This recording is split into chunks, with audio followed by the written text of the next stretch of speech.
கர்த்தருக்கு கொடான கொடி ஸ்தோத்திரம். நான் வந்து லாஸ்ட் இயர் வந்து கர்த்தருக்கு எல்லாம் நன்றி சப்பா ஸ்தோத்திரம். லாஸ்ட் இயர் வந்து கன்னியாகுமரி போயிருந்தோம். கன்னியாகுமரி போயிருக்கும் போது நாங்கள் என்ன பண்ணோம், மார்னிங் தான் போனோம். அதனால் ஈவினிங் ப்ரேயரில் மட்டும் அட்டன் பண்ணிக்க சொல்லிட்டாங்க. சரி, அதனால் வெயிட் பண்ணலாம்னு சொல்லிட்டு பசங்கள்லாம் விளையாடிட்டு இருந்தாங்க. விளையாடிட்டு இருக்கும்போது நாங்கள் கிரவுண்ட் ஃப்ளோர் ஃபஸ்ட் ஃப்ளோரில் தான் இருந்தோம். நாங்கள் குழந்தை பார்த்தீங்கன்னா விளையாடும் போது சடானு கீழே விழுந்துட்டான். ஃபஸ்ட் ஃப்ளோரில் வந்து கீழே விழுந்துட்டான். எனக்கு ஒன்றுமே புரியல.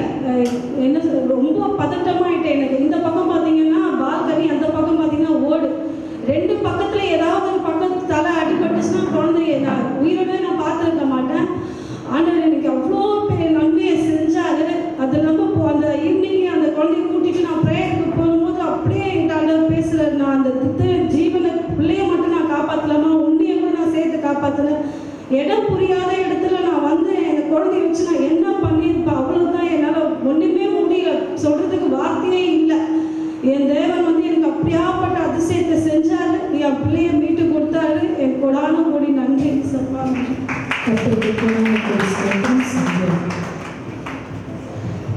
கர்த்தருக்கு ஸ்தோத்திரம்.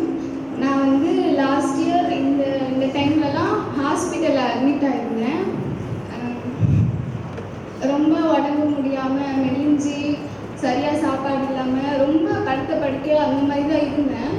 ஹாஸ்பிட்டலில் போய் செக் பண்ணும்போது வயிற்றில் வந்து கட்டி இருக்குது அப்படின்னு சொல்லிட்டு ஸ்கேன் பண்ணி பார்க்கணும்னு சொன்னாங்க. அதுக்கப்புறம் 1.5 மாதம் அட்மிட் ஆகிருந்தேன். டேப்லெட் கொடுத்தாங்க. கட்டி வந்து அந்த டேப்லெட்டில் கரையும் போது வந்துடுவீங்க அப்படின்னு சொல்லிட்டு சொன்னாங்க. இல்லைன்னா கரையிலன்னா அந்த 1 மந்த் சாப்பிட்டு கரையிலன்னா ஆப்ரேஷன் பண்ணி எடுக்கணும் அப்படின்னு சொல்லிட்டாங்க ஹாஸ்பிட்டலில். எனக்கு ஆல்ரெடி 10th படிக்கும் போது ஒரு ஆப்ரேஷன் பண்ணிட்டாங்க. ஸோ வீட்டில் வந்து எல்லோரும் ரொம்ப பயந்துட்டாங்க. நாங்கள் டேப்லெட்டே சாப்பிட்றோம் அப்படின்னு சொல்லிட்டு ஆப்ரேஷன் வேணாம் அப்படின்னு சொல்லிட்டாங்க. 1 மந்த் டேப்லெட் சாப்பிட்டு மறுபடியும் ஹாஸ்பிட்டல் போகும்போது கட்டி வந்து கரையில் அப்படி தான் இருக்குது அப்படின்னு சொல்லிட்டாங்க. அதுக்கப்புறம் நான் ஹாஸ்பிட்டல் எனக்கு பயம் வந்துடுச்சு வீட்டில். சரி, எதுவுமே வேணாம், ட்ரீட்மெண்ட்லாம் வேணாம் அப்படின்னு சொல்லிட்டு வீட்டிலே இருந்துட்டோம். அதுக்கப்புறம் February மந்த்லேருந்து தான் நான் சர்ச்சுக்கு வரவே ஆரம்பித்தேன்.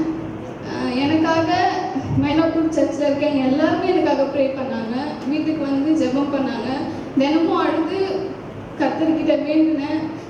என்னன்னா ப்ரேயர் பண்ணி அன்றைக்கி வந்து சாப்பாடு கொடுத்தாங்க. 3 மாதம் கழித்து நான் சர்ச்சில் கொடுத்த சாப்பாடு தான் சாப்பிட்டேனே. 4 வாய் சாப்பிட்டேன். அப்புறம் ஒரு நம்பிக்கை வந்துச்சு. மறுபடியும் ஹாஸ்பிட்டல் போனோம். மறுபடியும் எல்லாம் செக் பண்ணி 3 ஹாஸ்பிட்டலுக்கு வந்து எண்டோஸ்கோபி பண்ணி டெஸ்ட்டுக்கு அனுப்புனாங்க. அது என்ன கட்டிங் டயக்னோஸ் பண்ணவே 3 வீக்ஸ் ஆகிடுச்சு.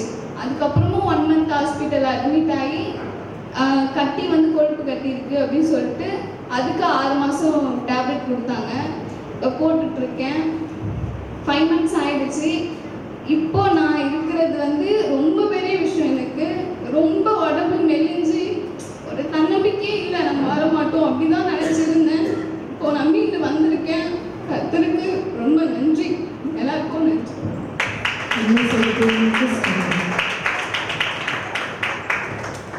கர்த்தரோட பரிசுத்த நாமத்துக்கு சொல்கிறோம்.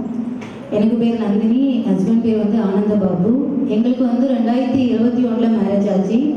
மேரேஜ் ஆகி அடுத்த மாதமே நான் கன்சீவ் ஆகிட்டேன். ஆனால் சில மாதங்களில் வந்து அபார்ட் ஆகிடுச்சு. அதுக்கப்புறம் வந்து நான் கன்சீவ் ஆகலை. ஸோ ப்ராப்பராக ஒரு ஹாஸ்பிட்டல் போகலான்னு சொல்லிட்டு போனோம். போகிறப்போ எல்லா டாக்டரும் வந்து எல்லாம் நார்மலாக இருக்குது அப்படின்னு சொல்லிட்டு இருந்தாங்க. அப்புறம் போக ட்ரீட்மெண்ட் பண்ணுறப்ப ரொம்ப நெகட்டிவாக பேசினாங்க. இதுமாரி 2-3 வருஷம் ஆகிடுச்சு, அதனால் உங்களுக்கு கஷ்டம் அப்படின்னு சொல்லிட்டாங்க. IVF பண்ணணும்னு சொன்னாங்க. எனக்கு அதிலலாம் விருப்பமே இல்லை. ஆனாலும் வந்து 2024 வந்து அங்கிள் ஃபஸ்ட்டு சண்டே வந்து நம்ம ஓல் கீழையாத்துக்கும் பெருக்கத்தின் ஆண்டுன்னு வாக்குத்தத்தம் வசனம் கொடுத்தாங்க. எரேமியா 33:22. அந்த வசனத்தை வந்து நான் சொல்லி ஜெபம் பண்ணுவேன் ஏசப்பா கிட்ட. ஏசப்பா எங்களை வர்த்திக்க பண்ணினதுக்கு நன்றி, எங்களை பெருக செய்ததற்கு நன்றி நான் ஜெபம் பண்ணுவேன். அதேமாரி எங்களுக்கு தனிப்பட்ட வசனமும் ஏசப்பா கொடுத்தாங்க. நீ தேவனிடத்தில் கிருபை பெற்றாயின்னு. அந்த வசனத்தை நான் பைபிளில் பார்க்குறப்ப அதுக்கு அடுத்த வசனம் ஏசப்பா பிறப்பை பற்றி போட்டுருந்தது. ஏசப்பா கிட்ட அந்த வசனத்தையும் நான் சொல்லி நான் ஜெபம் பண்ணேன். நாட்கள் போச்சு. அதேமாரி வந்து லாஸ்ட்டாக நாங்கள் பார்த்த ட்ரீட்மெண்ட்டில் கூட 50% தான் சான்ஸ் இருக்குது, இல்லைன்னா நீங்கள் பண்ணிகிட்டே தான் இருக்கணும்னு சொல்லிட்டாங்க. ஆனாலும் நான் அந்த வாட்டி மனம் தளரல. ஏன்னா ஏசப்பா வந்து வாக்குத்தத்தம் பண்ணிட்டாங்க பெருக்கத்தின் ஆண்டுன்னு. அதே மாதிரி அடுத்த மாதமே நான் கன்சீவ் ஆகிட்டேன். கன்சீவ் ஆகி சில மாதங்கள் வந்து எனக்கு கோல்டாக இருந்தது, ரொம்ப இருமல் காஃப் வந்துட்டே இருந்துச்சு.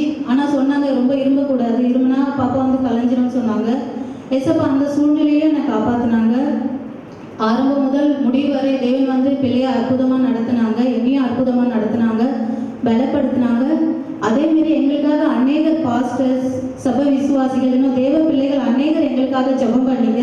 கர்த்தர் நம்முடைய ஜெபங்களை கேட்டு எங்களுக்கு ஒரு பிள்ளையை கொடுத்துருக்காங்க. உங்கள் அனைவரையும் நினைத்து நான் கர்த்தரை வந்து ஸ்தோத்தரிக்கிறேன். இம்மட்டும் நடத்தி இனியும் அதிசயமாக ஏசப்பா எங்கள் வாழ்வில் நடத்துகிறாங்க. கர்த்தருக்கு பரிசுத்த நாமத்தை